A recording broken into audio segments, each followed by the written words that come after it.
யா அய்யுஹல்லதீன ஆமனுத்தகுல்லாஹ் வகூலு கௌலன் சதீதா. ஈமான் கொண்டோரே, நீங்கள் அல்லாஹ்வை அஞ்சிக் கொள்ளுங்கள், நேரான சொல்லையே சொல்லுங்கள், நீதமான சொல்லையே சொல்லுங்கள் என்று எல்லாம் அல்ல அல்லாஹ் இந்த வசனத்துல சொல்றான்.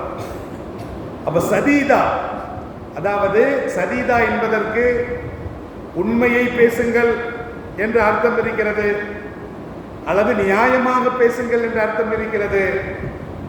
அந்த வார்த்தைகளை பயன்படுத்தாமல் ஒட்டுமொத்த கருத்தையும் சொல்லக்கூடிய சதீதா அப்படின்னா உண்மையை எடுத்துக்கொள்ளும், சிதுக்கா அது உண்மை எடுத்துக்கொள்ளும். அல்லாஹ் சிதுக் என்ற வார்த்தையை பயன்படுத்தாம சதீதா நேர்மையாக பேசுங்கள் அப்படின்னா உண்மையை பேசுங்கள் என்ற அர்த்தம் எடுத்துக்கொள்ளும், நேர்மையாக பேசுங்கள் என்ற அர்த்தம் எடுத்துக்கொள்ளும். அப்ப நேரான முறையில் நல்ல முறையில் பேசுங்கள் என்ற அர்த்தத்தை எடுத்துக்கொள்ளும். அப்ப ஈமான் கொண்டவர்களே, நீங்கள் அல்லாஹ்வை அஞ்சிக் கொள்ளுங்கள், வகூலு கௌலன் சதீதா, நீங்கள் நேர்மையாக பேசுங்கள், நீங்கள் பேசினால் நல்ல விதமாக பேசுங்கள் என்று அல்லாஹ் சொல்றான்.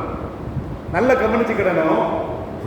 இந்த இறையச்சம் இருக்குதா, இறையச்சத்துக்கு அடுத்து நீங்கள் நல்ல விதமாக பேசுங்கள் என்று அல்லாஹ் சொல்றான். அப்ப நல்ல விதமாக பேசினால்தான் இறையச்சம் என்பதே வரும். நல்ல விதமா இப்ப இறையச்சம் வேணும் அப்படின்னா என்ன செய்யணும்? நல்ல விதமாக பேசணும், நீதமா பேசணும்.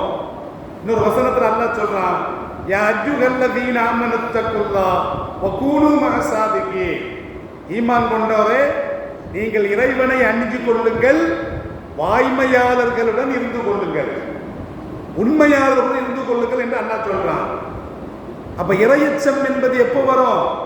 உண்மையாளர்களுடன் இருந்து கொண்டாதான் இறையச்சம் வரும். அப்ப அந்த அடிப்படையில இந்த இடத்துல இறையச்சத்தோடு அல்லாஹ் நல்ல விதமாக பேசுங்கள் என்று சொல்றான். அப்படின்னா இறையச்சம் என்பது எப்போ வரும்? நல்ல பேசினாதான் இறையச்சம் என்பது வரும். அதற்கு அடுத்து அல்லாஹ் சொல்றான், இப்படி நீங்கள் ஈமான் கொண்டு, நீங்கள் இறையச்சம் கொண்டு, நீங்கள் நல்ல விதமாக பேசினால் யுஸ்லிஹ் லக்கும் அஅமாலக்கும், உங்களுடைய நற்கர்மங்களை அல்லாஹ் உங்களுக்காக சீராக்குவார். நாம செய்யற அமல் இருக்கா இல்லையா? நாம செய்யற அமலு அது நல்ல அமலாக ஏற்றுக்கொள்ளப்படக்கூடிய அமலாக இருக்கணும். என்ன செய்யணும்? 3 விஷயங்கள் இருக்கிறது. என்ன செய்யணும்? நாம செய்யற தொழுகை, நாம நோக்கிற நோன்பு, நாம செய்யற நன்மைகள் அது சீர்பெற வேண்டும் என்று சொன்னால் என்ன செய்யணும்? ஈமான் இருக்கணும், 2வது இறையச்சம் இருக்கணும், 3வது நேர்மையாக பேச வேண்டும். இப்படி 3 தன்மைகள் இருந்தால் யுஸ்லிஹ் லக்கும் அஅமாலக்கும், உங்களுக்காக உங்களுடைய நற்கர்மங்களை அல்லாஹ் சீர் செய்து வயக்ஃபிர் லக்கும் துனூபக்கும், உங்களுடைய பாவங்களை அல்லாஹ் மன்னிப்பார்.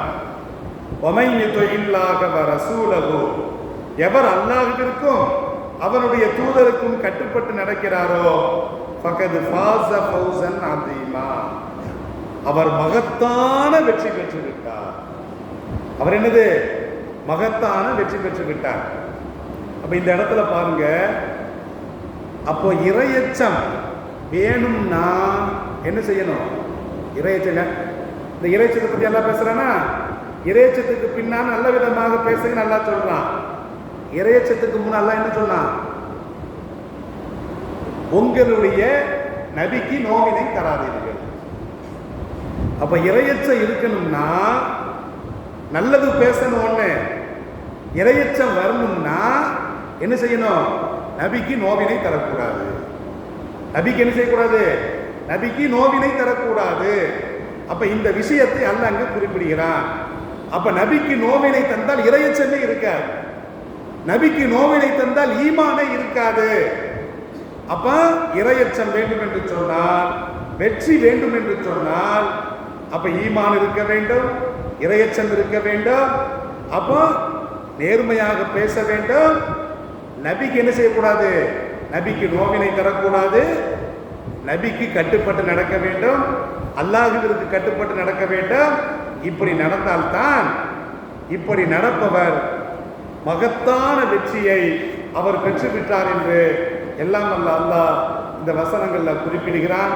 எனவே இந்த 3 வசனங்களுடைய இந்த நோக்கம்